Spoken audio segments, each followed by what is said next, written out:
नमस्कार, ग्लोबल न्यूजमा स्वागत छ। म नारायण तिमल सेना। नमस्कार, म प्रनिशा लक्ष्मी। सुरुमा हेडलाइन्स।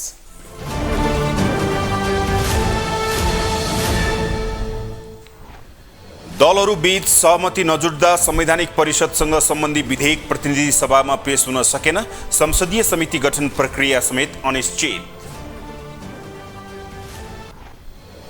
भारतीय समकक्षी मोदीको फुर्सद नहुँदा प्रधानमन्त्री दाहालको भारत भ्रमण अन्योलमा। वैशाखको पहिलो साताभित्र भ्रमण गर्ने योजना भत्कियो। उपनिर्वाचनको लज्जास्पद हारपछि कांग्रेस र एमाले राजनैतिक दबावमा। सामाजिक सञ्जालदेखि सामान्य जमघटमा एकै प्रश्न, सकिने कि सच्चिने? बाहिर चर्चा गरिए जस्तो अर्थतन्त्र कहाली लाग्दो अवस्थामा नभएको अर्थमन्त्री महतको दाबी। सत्ता पक्ष र प्रतिपक्ष मिलेर समस्या समाधानमा लाग्नुपर्नेमा जोड। र एसिसी प्रिमियर कपमा नेपाल र ओमन तथा युएई पुगे सेमिफाइनलमा। अन्तिम टोलीको छनौटका लागि भोलि हङकङ र कुवेत भेट्दै।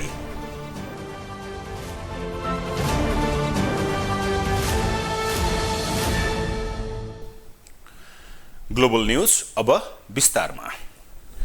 संवैधानिक परिषद प्रतिनिधि सभाको बैठकमा संवैधानिक परिषदसँग सम्बन्धी विधेयक पेश हुन सकेको छैन।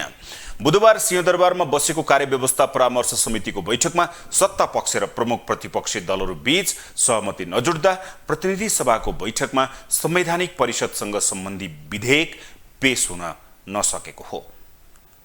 प्रमुख राजनीतिक दलबीच सहमति भएको भनिए पनि बुधबारको प्रतिनिधि सभाको बैठकमा संसदीय सुनवाई समिति र अन्य विषयगत 10 समितिका सदस्यहरूको नाम पेश हुन सकेन। प्रतिनिधि सभाको कार्यव्यवस्था परामर्श समितिको बैठकमा सत्तापक्ष र प्रमुख प्रतिपक्ष दलहरूबीच सहमति जुट्न नसक्दा दलहरूले समितिका सदस्यको नामै बुझाउन सकेनन्।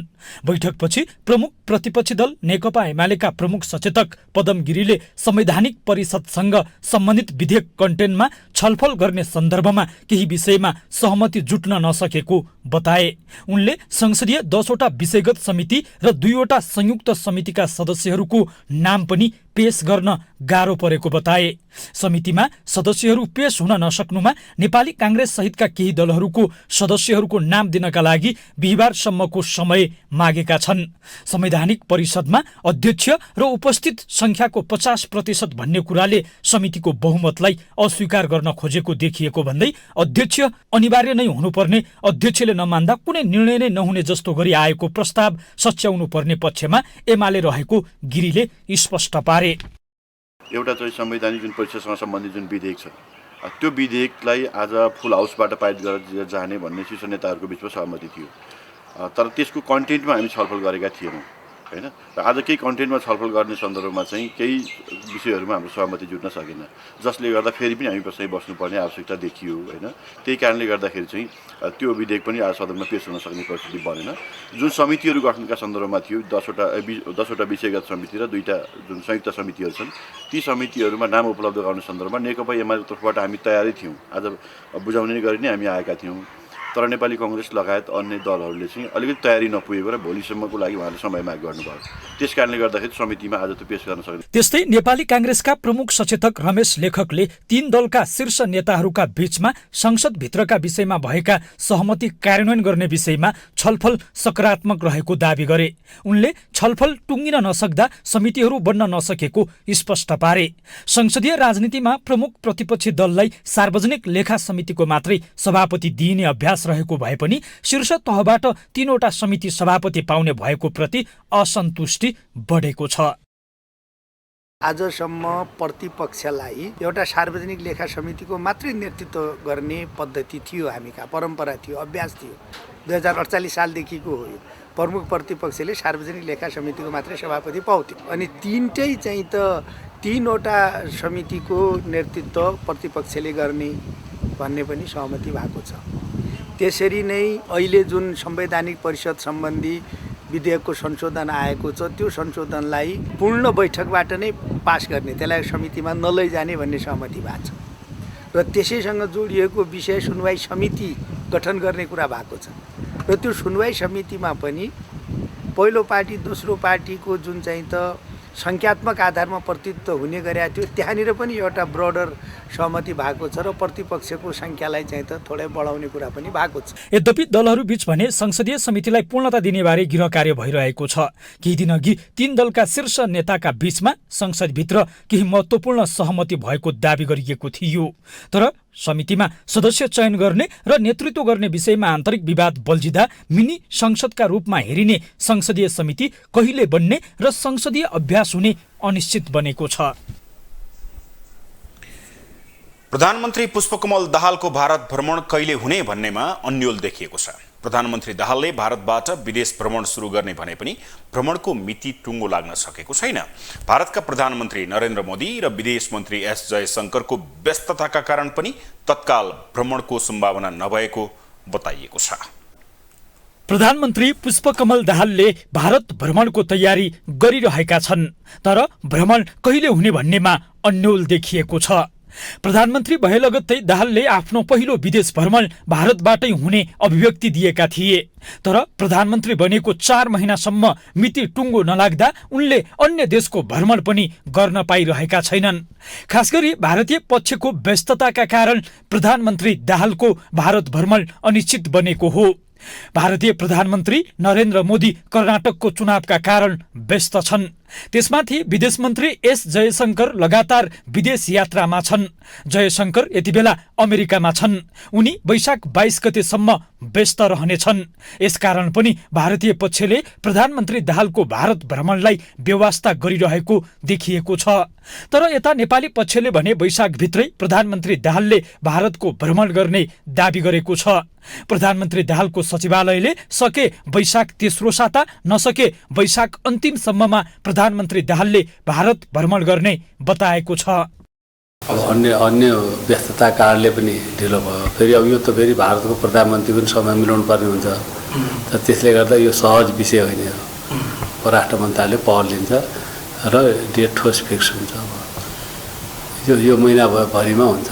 यसअघि चैतको अन्तिम साता वा वैशाखको पहिलो साताभित्र भारत भ्रमणमा जाने प्रधानमन्त्री दाहालको योजना थियो। तर परराष्ट्र मन्त्रालय रिक्त रहेका कारण प्रधानमन्त्री दाहाल भारत जान सकेनन्।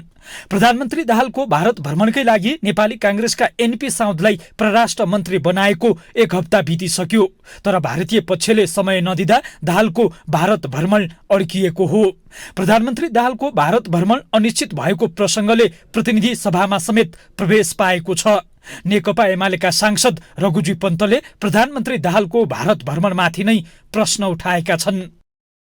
हाम्रा पुर्खाहरू भन्ने गर्छन्, सकेसम्म पाहुना लाग्न नजानु।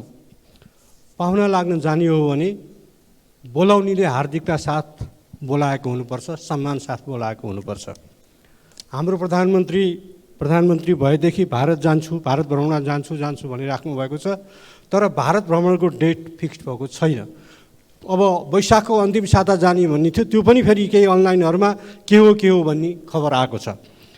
बोलाउनेले सम्मान साथ बोलाएको अवस्थामा मात्रै देशको प्रधानमन्त्रीले गरिमा साथ जानु राम्रो हुन्छ। त्यसो त राष्ट्रपति निर्वाचन लगत्तै प्रधानमन्त्री दाहालले भारत भ्रमण गर्ने अपेक्षा थियो। राष्ट्रपति र उपराष्ट्रपति निर्वाचन अघि पूर्व भारतीय विदेश सचिव विनय मोहन क्वात्राले नेपाल भ्रमण समेत गरेका थिए। तर भारतले अहिले समय नदिँदा दाहालको भारत भ्रमणमा ढिलाइ भइरहेको विज्ञहरूको विश्लेषण छ। ग्लोबल टेलिभिजनका लागि क्यामेरामा सञ्जय खड्काका साथमा कैलाश कठायत, काठमाडौँ। राष्ट्रिय स्वतन्त्र पार्टीका सभापति रवि लामिछानेले सरकारलाई दिएको समर्थन फिर्ता लिने अभिव्यक्ति दिएपछि फेरि सत्ता फेरबदलको कसरत हुने देखिएको छ। राष्ट्रिय स्वतन्त्र पार्टीले समर्थन फिर्ता लिएको 1 महिनाभित्र प्रधानमन्त्री पुष्पकमल दाहाल प्रचण्डले विश्वासको मत लिनुपर्ने हुन्छ।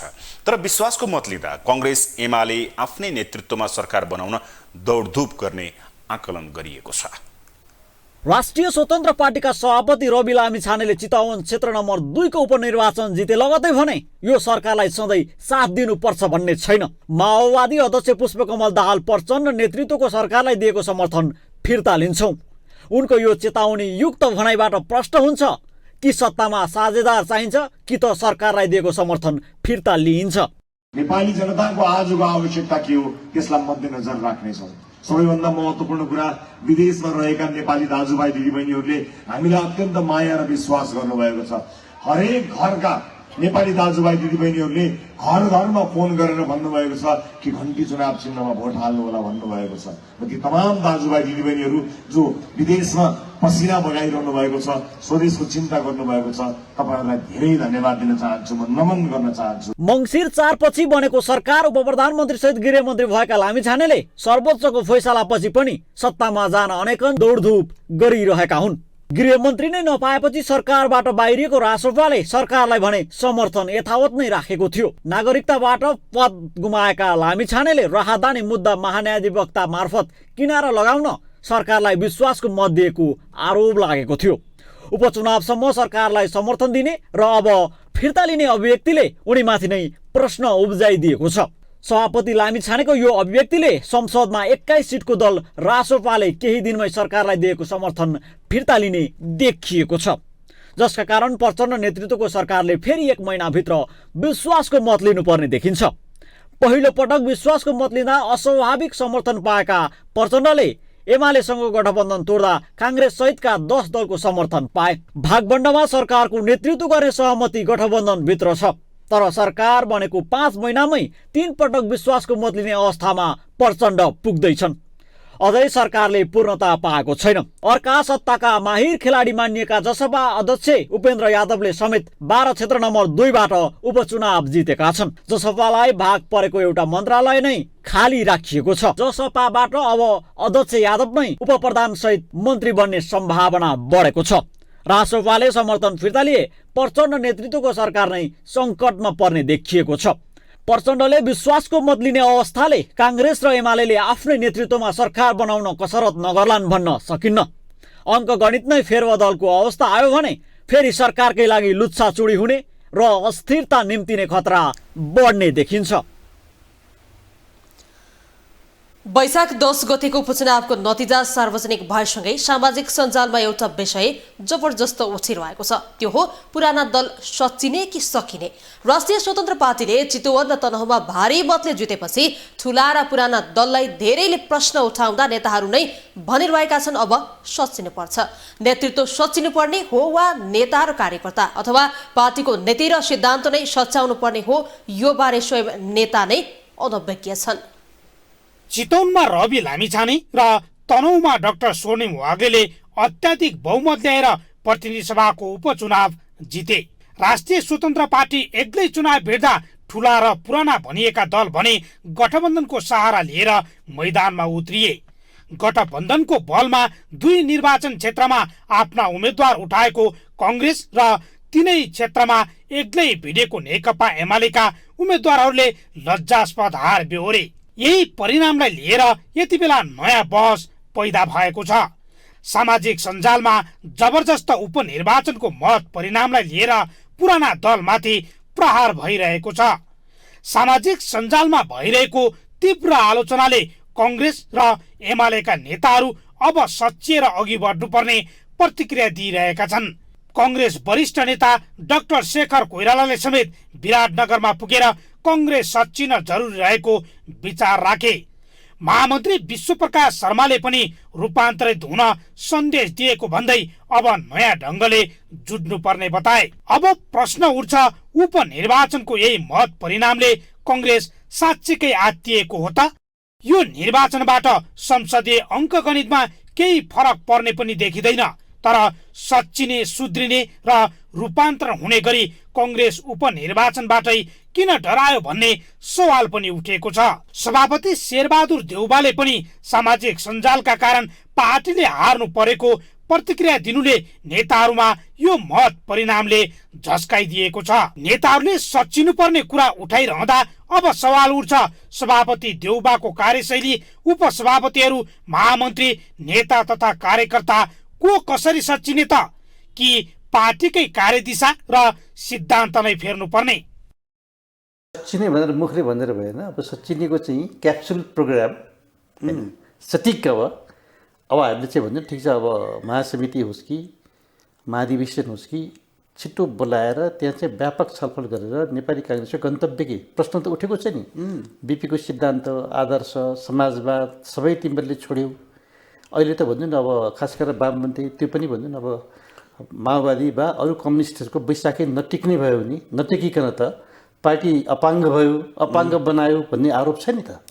अब त्यसको चाहिँ तपाईँको काङ्ग्रेसका नमिलेका मनहरूलाई मिलाउने, सङ्गठनलाई पुनर्ताजगी गर्ने, चुनावमा हार होला वा जित होला आफ्नै सङ्गठनको बलमा होइन, काङ्ग्रेसले आफ्नो चाहिँ गन्तव्य पहिचान गरेर जहाँ जहाँ गल्ती भयो संविधान संशोधनदेखि अरू सबै यावत कुराहरूमा चाहिँ एउटा हामीले पार्टीले एउटा आफ्नो चाहिँ दृष्टिकोण हामी बनाउन सक्यौँ भने बल्ल त्यसले चाहिँ राष्ट्रलाई एउटा निकास दिने बाटोमा चाहिँ उज्यालो किरण पनि छर्छ। हेर्नुहोस्, एमाले भित्र पनि त्यस्तै सवाल उठिरहेको छ। उपमहासचिव विष्णु रिमालले उपनिर्वाचनको अङ्क गणितीय मात्रै नभएर मनोवैज्ञानिक सन्देश पनि भएको बताएका छन्। यी उठिरहेका सवालले सच्चिनुपर्ने को हो त? अध्यक्ष केपी शर्मा ओली, उपाध्यक्ष, महासचिव वा नेता कि कार्यकर्ता? हरेक पटकको आन्दोलन होस् या खस्किदो पार्टीको साख, नेताहरूले भन्ने एउटै कुरा हो, अब रूपान्तरण र सच्चिएर पार्टीलाई अघि बढाउँछौँ। तर आफैले गरेको बाचा केही दिनमै भुल्ने राजनीतिक परिपाटीका कारण हरेक पार्टीमा समस्या छ। होइन, उपनिर्वाचनमा वास्तवमा हामीले अपेक्षा गऱ्यो भन्दा फरक खालको नतिजा आएको छ। अहिलेसम्म मुलुकमा भ्रष्टाचार छ, कुशासन छ, विकास जनताले प्राप्त गर्न सकेको छैन। मुलुकमा राजनीतिक परिवर्तन भयो तर आर्थिक रूपमा हामीले देशलाई परिवर्तनको बाटोमा लिएर जान सकिरहेका छैनौँ। यी सबै स्थितिमा के हो भने हिजोका ठुला पार्टीहरू जो सत्तामा बसे, यिनै सत्तामा बसेका पार्टीहरूको कारणले मुलुकमा यो अवस्था आएको भनेर खास गरी उहाँहरूले चाहिँ त्यो नाराले बोकेर जनताको बिचमा जानुभयो। तर हामी सबै पार्टी हिजो सत्तामा बस्दाखेरि एउटै खालको व्यवहार गरेनौँ। नेकपा एमाले मुलुकको लागि, जनताको लागि, सुशासन र समृद्धिका लागि जे भूमिका खेलेको थियो, राष्ट्रिय स्वाधीनताका सवालमा एमाले जे भूमिका खेलेको थियो, सामाजिक सुरक्षाका क्षेत्रमा जे भूमिका खेलेको थियो, यी सबै विषयमा नेकपा एमाले स्पष्ट ढङ्गले आम जनतालाई आफ्ना विषयहरू राख्न सकेको भए एमाले राम्रो मत ल्याउन सक्थ्यो। हामी त्यहाँनिर चुक्यौँ। सत्ताको नेतृत्व गरेको संसदको तेस्रो दल नेकपा माओवादी समेत मत परिणामका कारण तर्सिएको छ। प्रधानमन्त्री पुष्पकमल दाहाल प्रचण्ड नै भनिरहेका छन्, हरेक कुरामा नकारात्मकताको मात्र प्रचार प्रसार गर्ने संयन्त्र हाबी भयो। रासुपा बाहेक उपनिर्वाचनमा भाग लिएका सबै दल मत परिणामलाई लिएर सन्तुष्ट छैनन्। त्यसैले त पार्टीभित्र उठिरहेको छ रूपान्तरण र सच्चिने कुरा। तर रूपान्तरण के हो र सच्चिने को हो? पार्टीमा यसको उत्तर नै नखोजी यो विषय त्यत्तिकै सेलाउने निश्चित छ। ग्लोबल टेलिभिजन एचडी का लागि बालकृष्ण शर्मा, काठमाडौँ। तनहु 1 र चितवन 2 मा अत्यधिक मतका साथ उपनिर्वाचन जितेको राष्ट्रिय स्वतन्त्र पार्टीका लागि 12-2 को नतिजा भने सुखद रहेन। यो क्षेत्रमा उपनिर्वाचन लडेका राष्ट्रिय स्वतन्त्र पार्टीका उम्मेद्वार रमेश खरेलले जमानत समेत जोगाउन सकेनन्। उपनिर्वाचन भएका 3 निर्वाचन क्षेत्रमध्ये 2 मा अत्यधिक मतले विजय भएको राष्ट्रिय स्वतन्त्र पार्टी 1 क्षेत्रमा पनि जमानत जोगाउन समेत असफल भएपछि पार्टीभित्र चुनावी समीक्षा सुरु भएको छ। राष्ट्रिय स्वतन्त्र पार्टी रासोपाका केन्द्रीय सभापति समेत रहेका रवि लामिछाने चितवन 2 मा अत्याधिक मतका साथ विजयी भए। उनले 54,176 मत प्राप्त गरे। गत वर्ष मङ्सिर 4 मा सम्पन्न आम निर्वाचनमा पनि उनी यही क्षेत्रमा भारी मतान्तरले विजयी भएका थिए। 5 महिनापछि यही क्षेत्रमा भएको उपनिर्वाचनमा उनी झनै धेरै मतान्तरले विजयी बनेका हुन्। नागरिकता विवादमा सर्वोच्च अदालतको आदेशपछि उनको सांसद पद खारेज भएको थियो। त्यसै कारण भएको उपनिर्वाचनमा प्रक्रिया पुर्याएर पुनः नागरिकता कायम गरेपछि लामिछाने नै उम्मेद्वार बनेका थिए। उनले पहिलेको भन्दा कम मत ल्याउने आकलन विश्लेषकहरूको थियो। विपक्षी दलहरूले त झन् रविको लोकप्रियता घटेको भन्दै आफ्नो जित सुनिश्चित रहेको सम्म भन्न भ्याएका थिए। तर रविले मङ्सिर 4 को भन्दा बढी मत मात्रै ल्याएनन्, मतान्तर समेत बढाए। उनी 42,962 मतान्तरले विजयी भए। नेपाली जनताको आजको आवश्यकता के हो त्यसलाई मध्यनजर राख्नेछौँ। सबैभन्दा महत्त्वपूर्ण कुरा, विदेशमा रहेका नेपाली दाजुभाइ दिदीबहिनीहरूले हामीलाई अत्यन्त माया र विश्वास गर्नुभएको छ। हरेक घरका नेपाली दाजुभाइ दिदीबहिनीहरूले घर घरमा फोन गरेर भन्नुभएको छ कि घन्टी चुनाव चिन्हमा भोट हाल्नु होला भन्नुभएको छ र ती तमाम दाजुभाइ दिदीबहिनीहरू जो विदेशमा पसिना बगाइरहनु भएको छ, स्वदेशको चिन्ता गर्नुभएको छ, तपाईँहरूलाई धेरै धन्यवाद दिन चाहन्छु, म नमन गर्न चाहन्छु। तनहुँ एकमा पनि रासपाका उम्मेद्वार डाक्टर स्वर्णिम वाग्ले ठूलो मतान्तर सहित विजयी भए। उपचुनावको मुखैमा काङ्ग्रेस छोडेर रासोपा प्रवेश गरेका उनले यसपटक आफ्नै पूर्व पार्टीको गढ भत्काए। तनहुँ एकमा डाक्टर वाग्लेले 34,919 मत प्राप्त गरे।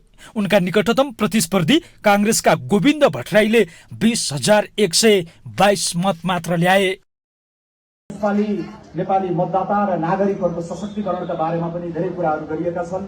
चेतनाको स्तर असाध्यै बढेको, हामीले 32 वर्षको अनुभवबाट जनताहरू आजित भएको र यो देशमा परिवर्तन ल्याउनै पर्छ। 51 साल 53 सालमा चाहिँ धुले बाटो बनाइएका ठाउँहरूमा त्यो 25औं वर्षसम्म धुलो खाइरहेका जनताहरूले अब 25-30 वर्षमा चाहिँ हामीले केही सार्थक प्रगति गर्नुपर्छ। तनहुँ एकमा डाक्टर वाग्ले र चितवन 2मा लामिछाने भारी मतान्तरले विजयी हुँदा 12-2मा भने रमेश खरेलको जमानत समेत जोगिएन। निर्वाचनमा कुल सदर मतको 10% मत नल्याउने उम्मेद्वारको जमानत जफत हुने प्रावधान छ। 12-2मा 34 उम्मेद्वार मध्ये 3 जनाले मात्र जमानत जोगाएका छन्। यो क्षेत्रमा जनता समाजवादी पार्टीका अध्यक्ष उपेन्द्र यादवले चुनाव जित्दा रासोपाका खरेल चौथो भए। मधेसका दाजुभाइ दिदीबहिनीहरूले मलाई असाध्यै माया गर्नु भएको छ, असाध्यै प्रेम गर्नु भएको छ। उहाँहरू असाध्यै राम्रो हुनुहुन्छ, तर उहाँहरूलाई अब तपाईँ हामी सबै मिलेर एउटा शिक्षा दिनु परेको छ। चुनाव अघि आक्रामक प्रचार प्रसार गर्ने क्रममा रासोपाले 1 को बदला 3 चुनावी नारा नै बनाएको थियो। अर्कोतर्फ उपचुनावमा रासोपाको क्लिन स्विप नारा पनि सफल हुन सकेन। यसरी 2 ठाउँमा अत्याधिक मत पाएका रासोपाका उम्मेद्वारले 1 ठाउँमा भने जमानत समेत जोगाउन नसकेपछि रासोपाले चुनावी समीक्षा सुरु गर्ने बताएको छ। ग्लोबल टेलिभिजनका लागि क्यामेरामा गणेश पूर्व छाने मगरका साथमा कैलाश कठायत, काठमाडौँ। उपप्रधानमन्त्री तथा गृहमन्त्री नारायण काजी श्रेष्ठले एमाले अध्यक्ष केपी शर्मा ओलीमाथि अभद्र व्यवहार प्रदर्शन गर्नेलाई प्रहरीले नियन्त्रणमा लिएको बताउनु भएको छ। बुधबारको प्रतिनिधि सभा बैठकमा बोल्दै गृहमन्त्री श्रेष्ठले झापाको बुधबारेमा एमाले अध्यक्ष ओली सहभागी भएको कार्यक्रममा कोशी प्रदेश नामाकरणमा विरोध गर्नेहरूले ढुङ्गामुढा गरेको बताउनु भएको हो। उहाँले सो घटना हुनु दुःखद भएको भन्दै सरकारको तर्फबाट निन्दा गरेको बताउनु भयो। उहाँले प्रहरीले ढुङ्गामुढा गर्ने व्यक्तिलाई नियन्त्रणमा लिएको पनि जानकारी गराउनु भएको छ। गृहमन्त्री श्रेष्ठले अराजक गतिविधि गर्नेहरूलाई सरकारले छुट दिन नसक्ने पनि स्पष्ट पार्नुभयो। त्यस कार्यक्रममा त्यस रूपमा प्रस्तुत हुने व्यक्तिलाई अहिले नियन्त्रणमा लिएको छ। 2 जना प्रहरीहरू यस क्रममा घाइते भएका छन् र यस रूपमा पछाडि प्रहरीले आफ्नो भूमिका सकारात्मक ढङ्गमा अगाडि बढाएपछि मान्य श्री केपी शर्मा ओलीजीले गर्नुभएको कार्यक्रम, उहाँको कार्यक्रम सफलतापूर्वक सम्पन्न भएको छ र त्यस पछाडि उहाँ इलामतर्फ प्रस्थान गरिसक्नु भएको छ। गृहमन्त्री श्रेष्ठले बिटरबाजी पीडितहरूलाई न्याय दिने र पीडकलाई कानुनी कठघरामा ल्याउने गरी सरकारले नीति, निर्णय, कदम र प्रक्रिया अगाडि बढाएको बताउनु भयो। उहाँले केही दिन अघि मिटरबाजी पीडितको आन्दोलनमा प्रहरीले बल प्रयोग गरेको भन्दै त्यसप्रति माफी माग्नु भएको छ। उहाँले मिटरबाजी पीडितहरूको समस्या समाधानका लागि सिङ्गो देश एक ढिक्का भएर अगाडि बढ्नुपर्ने बताउनु भयो। यसका निम्ति गृह मन्त्रालयको नेतृत्व सम्हालेको व्यक्तिको नाताले म पीडितहरूमाथि जुनसुकै प्रसङ्गबाट भए पनि, जुनसुकै परिप्रेक्ष्यमा भए पनि, जुनसुकै प्रसङ्गले त्यहाँ पुर्याएको भए पनि, सन्दर्भले पुर्याएको भए पनि पीडितहरूमाथि पुलिसको लाठी लाग्यो। त्यसमाथि नियन्त्रणमा लिइसकेपछि नि केहीमाथि बल प्रयोग भयो, त्यसको निम्ति म क्षमायाचना गर्न चाहन्छु। गृहमन्त्री श्रेष्ठले नागरिकता विधेयकमा सबै राजनीतिक दलहरूका बीचमा सहमति खोज्ने कोसिस भइरहेको बताउनु भएको छ। ग्लोबल न्यूजमा एकैछिन ब्रेक।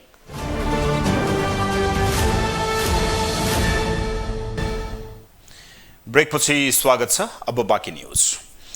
काठमाडौँ उपत्यकामा घना बस्ती भएका कारण खुल्ला ठाउँको निकै अभाव छ। प्राकृतिक विपत्तिका बेला खुल्ला स्थान नपाउँदा सर्वसाधारण समस्यामा पर्ने गरेका छन्। 8 वर्ष अघिको भूकम्पका बेला खुला स्थान नभएकै कारण समस्या देखिएपछि काठमाडौँ महानगरपालिकाले हरेक वडामा एक पार्क निर्माणको अवधारणा ल्याएको थियो। त्यसै अनुसार केही स्थानमा पार्क निर्माण भए पनि अझै पर्याप्त भने भइसकेको छैन।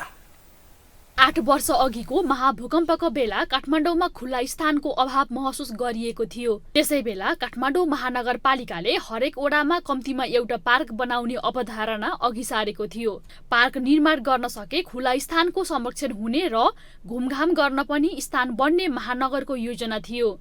2072 सालको महाभूकम्पपछि काठमाडौँ महानगरपालिकाले एक वडा एउटा पार्क निर्माण गर्ने योजना बनाएको थियो। त्यही योजना अनुरूप अहिले महानगरपालिकाले काठमाडौँको विभिन्न स्थानमा पार्क निर्माण गरिरहेको छ। सार्वजनिक स्थानमा पार्क बनाउने योजना अनुसारै 5 वटा पार्क आधुनिक ढंगबाट डिजाइन भइरहेको महानगरपालिकाले जनाएको छ।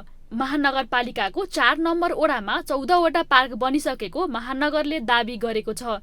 एक वडा एउटा पार्क भन्ने चाहिँ हामी अवधारणा बनाइकन चाहिँ गएको थियो भने अझै त्यसलाई चाहिँ कन्टिन्युटीको रूपमा चाहिँ हामीले त्यो काम गरिरहेको अवस्था छ। र आजै मात्र म चाहिँ त्यही मिटिङमा पनि गएर आएको थियौँ कि हामी अहिले 5 वटा पार्क चाहिँ अहिले चाहिँ डिजाइन बनाइरहेको अवस्था छ भने अझै हामी वडाहरूमा त्यस्ता सुरक्षित स्थानहरू सार्वजनिक ठाउँहरू छ भने अझै त्यसलाई चाहिँ विकासको मोडलबाट चाहिँ अझ आधुनिक ढङ्गबाट चाहिँ त्यसलाई पार्कहरू बनाउने भनेर लागिपरेका छन्। त्यसकारणले गर्दाखेरि पार्क निर्माणको निरन्तरता आज पनि छ, भोलि पनि हुन्छ र सदैव हुन्छ भन्ने कुरा म। काठमाडौँ जस्तो व्यस्त शहरमा मानिसहरू आफ्नै काममा र भागदौडमा व्यस्त हुने गर्दछन्। एकैछिन छहारी मुनि बस्ने स्थानको समेत अभाव भएको बेला महानगरपालिकाले सुरु गरेको पार्क निर्माणको कामलाई सर्वसाधारणले भने प्रशंसा गरेका छन्।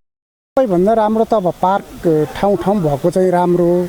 अब नहुँदा चाहिँ के हुन्छ भने अब जनताहरूलाई यसो फुर्सदमा यसो शीतलमा बस्नलाई पनि पार्क नहुँदाखेरि समस्यै हुन्छ एउटा कुरा। अर्को कुरा ठाउँ ठाउँमा यस्तो पार्क भइदियो भनेदेखि चाहिँ जस्तो अब आपतकालीन भुइँचालोमा पनि भागेर जानलाई चाहिँ पार्कमै बस्नलाई सजिलो नै हुन्छ। बच्चाहरूलाई यसो छुट्टीको बेलामा घुमाउनलाई पनि पार्कमै रमाइलो हुन्छ। पार्क भएको चाहिँ धेरै राम्रो र अझ ठाउँ ठाउँमा यो टोलमा यस्तो पार्कहरू भइदिएदेखि हुन्थ्यो भन्ने मलाई पनि लाग्छ। पार्क निर्माण गर्ने काम बाहेक भएकै खुल्ला स्थानको संरक्षणमा समेत जोड दिनुपर्ने सर्वसाधारणहरू बताउँछन्। टुडीखेल खुल्ला मञ्च जस्ता स्थान पनि विभिन्न निकायको मिचाइमा परिरहेको बेला महानगरपालिकाले पार्क निर्माणको काम सुरु गर्नु सकारात्मक रहेको स्थानीयको समेत भनाइ छ। ग्लोबल टेलिभिजनका लागि क्यामेरामा निर्मल तिमल सिन्हाका साथमा जुनिसा कोइराला, काठमाडौँ।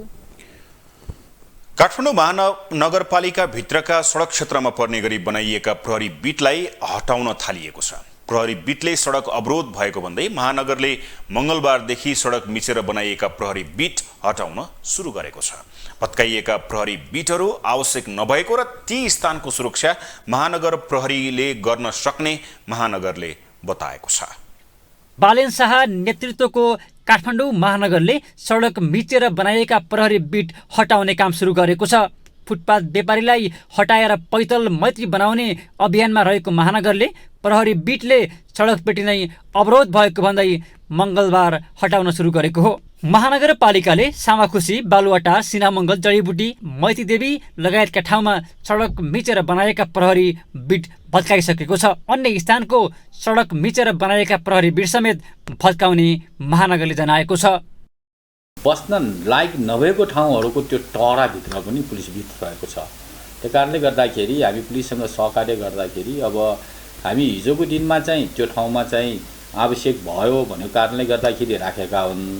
अहिले आउँदाखेरि चाहिँ पुलिसको संयन्त्रहरू, पुलिसको गस्तीहरू, पुलिसको पेट्रोलिङहरू धेरै राम्रोसँग भइसकेको कारणले गर्दाखेरि त्यही बिटबाट मात्र सेवा दिनुपर्छ भन्ने छैन। हाम्रो चाहिँ भएको चाहिँ भेहिकलहरू मार्फत पनि त्यो सेवा दिन सक्छ र त्यसरी अवरोध भइरहेको स्थान छ भने हामी हटाउन चाहिँ तयार छौँ भनेपछि त्यो सहकार्य गरेर अहिले चाहिँ केही स्थानमा चाहिँ हटेको छ। मेयर निर्वाचित भएपछि बालेन शाहले नक्सा पास नगरी बनाइएका सार्वजनिक जग्गामा बनेका व्यावसायिक भवन समेत डोजर लगाएका थिए। टुकुचा खोला उत्खनन विरुद्ध अदालतको फैसला आएपछि केही दिन रोकिएका बालेन सुकुम्बासी बस्तीमा डोजर लिएर पुगेका थिए। फुटपाथ व्यापारी हटाउन शपथ लेखिएका बालेन टुकुचा उत्खनन र सुकुम्बासी बस्ती व्यवस्थित गर्न असफल भएपछि भत्काउने काम मात्रै गरेको आरोप लगाए पनि धेरैले बालेनको काम साहसिक भएको भन्दै समर्थन पनि गर्दै आएका छन्। समग्र रूपले बालेन्द्र शाहले गरेको कामप्रति उहाँबाट हिजो हामी जस्तो अवस्थामा थियौँ त्यस्तै अवस्थामा रहेको महसुस हुन्छ। अब हामी जनताले केही प्रगति, जनताको लागि केही राम्रो काम अनि जनताले केही सेवा सुविधा अब हिजो जस्तो थियो त्यस्तै अनुभूति भइरहेछ। राजधानीका विभिन्न क्षेत्रका सडक छेउमा रहेका प्रहरी बिट महानगरले हटाएपछि राजधानीमा चोरी लगायतका असुरक्षा बढ्ने चिन्ता सुरु भएको छ। तर महानगरले भने आम नागरिक लगायत स्थानीयलाई सुरक्षा दिन महानगर प्रहरीले नै सक्ने बताउँदै आएको छ। ग्लोबल टेलिभिजनका लागि क्यामेरामा संजोग पौडेलका साथमा सूर्य भट्टराई, काठमाडौँ। अब पालो ग्लोबल भोइसको।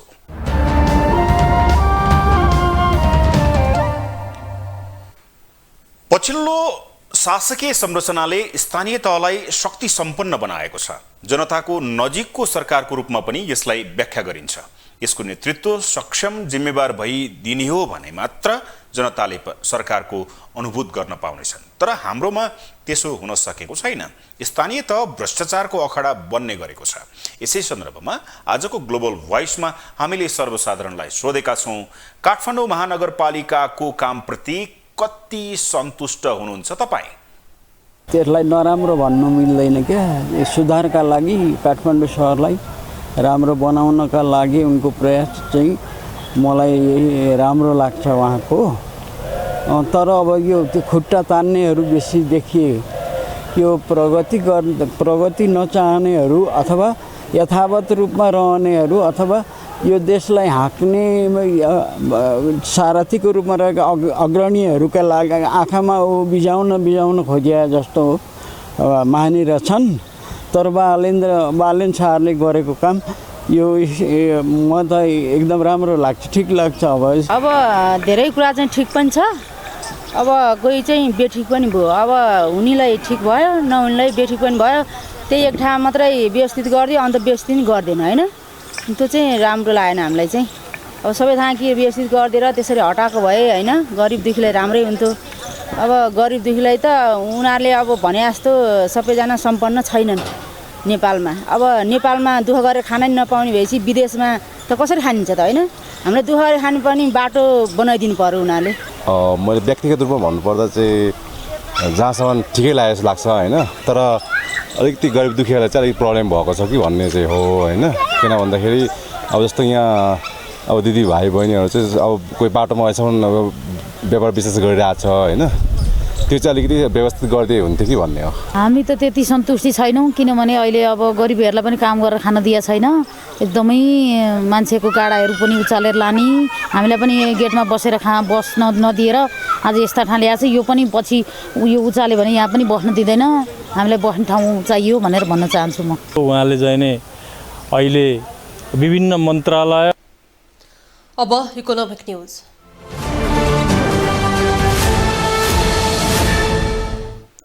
अर्थमन्त्री डाक्टर प्रकाश शरण महतले वर्तमान अर्थतन्त्रमा देखिएका समस्या र चुनौती सत्ता पक्ष र प्रतिपक्ष मिलेर समाधान गर्न आवश्यक रहेको बताउनु भएको छ। बुधबार राष्ट्रिय सभामा पेश भएको वर्तमान आर्थिक समस्याका विषयमा सार्वजनिक महत्त्वको प्रस्तावमा भएको छलफलमा उठेका प्रश्नको जवाफ दिँदै मन्त्री महतले यस्तो बताउनु भएको हो।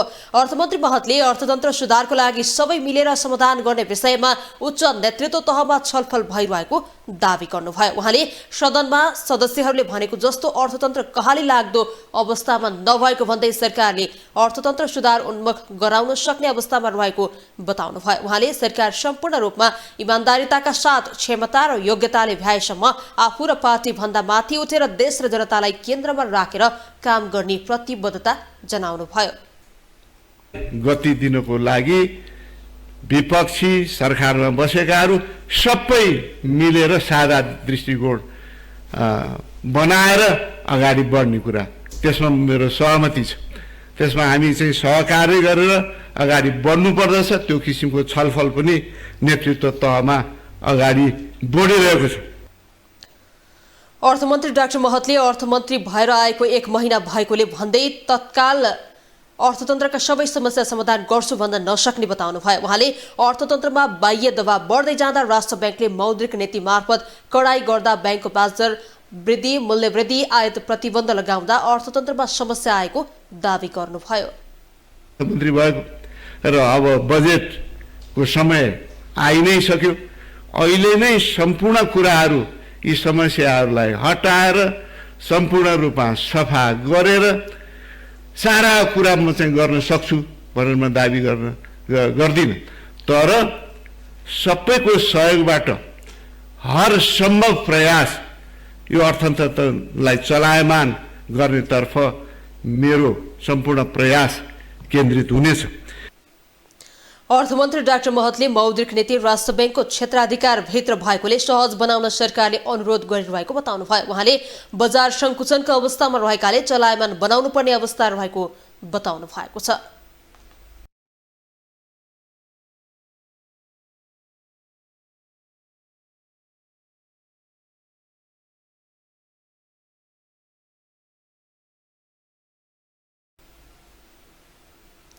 अब स्पोर्ट्स न्यूज।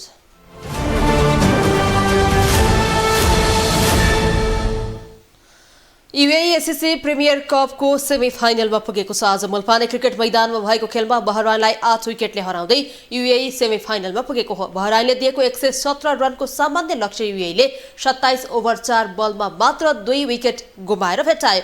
UAE का वृत्ति अरविन्दले नट आउट 62 र रोहन मुस्तफाले नट आउट 50 रन बनाए। बहराइनका अब्दुल मजिदले 2 विकेट लिए। यसअघि टस जितेर ब्याटिङ गरेको बहराइन 40 ओभर 5 बलमा 116 रन बनाउँदा अल आउट भयो। UAE समूह B बाट सेमिफाइनल पुग्ने पहिलो टोली बनेको छ। यस्तै ओमान SCC प्रिमियर कपको सेमिफाइनलमा प्रवेश गरेको छ। आज बुधबार त्रिवेणी क्रिकेट मैदानमा भएको खेलमा साउदी अरेबियालाई 72 रनले हराउँदै ओमान सेमिफाइनलमा पुगेको हो। ओमानले दिएको 367 रनको विशाल लक्ष्य पछ्याएको साउदी अरेबिया 46 ओभर 5 बलमा 294 रनमा अल आउट भयो। यो सँगै समूह A बाट सेमिफाइनल पुग्ने टोलीको टुङ्गो लागेको छ। यो समूहबाट नेपाल यस अघि नै एक खेल अघि नै सेमिफाइनल पुगेको छ। अब भोलि बिहीबार हङकङ र कुवेत बीच हुने खेलको विजेता सेमिफाइनलमा पुग्ने अर्को टोली बन्नेछ। यस्तै समूह A बाट नेपाल एक खेल अघि नै सेमिफाइनल पुगिसकेको छ। साबिक विजेता मछिन्द्र क्लब र 3 स्टार क्लब शहीद स्मारक A डिभिजन लिगमा बराबरीमा रोकिएका छन्। दशरथ रङ्गशालामा बुधबार भएको खेलमा मछिन्द्र र 3 स्टारले गोलरहित बराबरी खेल्दै अङ्क बाँडेका हुन्। प्रतिस्पर्धात्मक खेलमा दुवै टोलीले गोलका लागि राम्रो अवसर बनाए पनि सदुपयोग गर्न सकेनन्। यस बराबरीसँगै दोस्रो स्थानमा रहेको 3 स्टारले 12 खेलबाट 22 अङ्क बनाएको छ। मछिन्द्रको समान खेलबाट 17 अङ्क छ। यसै गरी च्यासल मैदानमा भएको अर्को खेलमा सातोबाटो युथ क्लबले सङ्कटा क्लबमाथि 4-0 गोलको शानदार जित निकालेको छ। सातोबाटोको फराकिलो जितमा विलियम एसिदेउ र दीपक सिंह ठकुरीले 2-2 गोल गरे। जितसँगै सातोबाटो तेस्रो स्थानमा उक्लिएको छ। सातोबाटोले 12 खेलबाट 21 अङ्क बनाएको छ। 5औं हार खेपेको सङ्कटा 15 अङ्कसहित 9औं स्थानमा रहेको छ।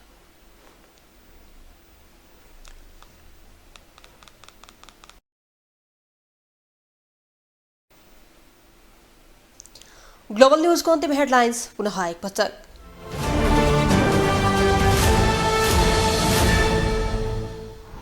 दलहरूबीच सहमति नजुट्दा संवैधानिक परिषदसँग सम्बन्धित विधेयक प्रतिनिधि सभामा पेश हुन सकेन। संसदीय समिति गठन प्रक्रिया समेत अनिश्चित। भारतीय समकक्षी मोदीको फुर्सद नहुँदा प्रधानमन्त्री दाहालको भारत भ्रमण अन्योलमा। वैशाखको पहिलो साताभित्र भ्रमण गर्ने योजना भत्कियो।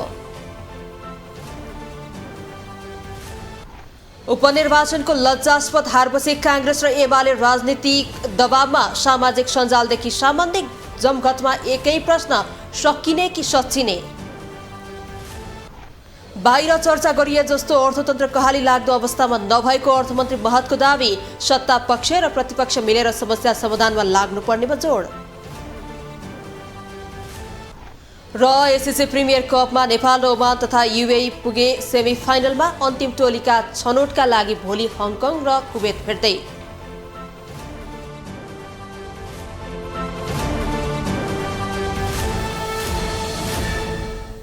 हौस् त ग्लोबल न्यूज अहिलेलाई यति नै। ग्लोबल टेलिभिजन तपाईँ फेसबुक तथा युट्युबमा पनि प्रत्यक्ष हेर्न सक्नुहुनेछ। ग्लोबल टेलिभिजन हेर्दै गर्नुहोला। नमस्ते।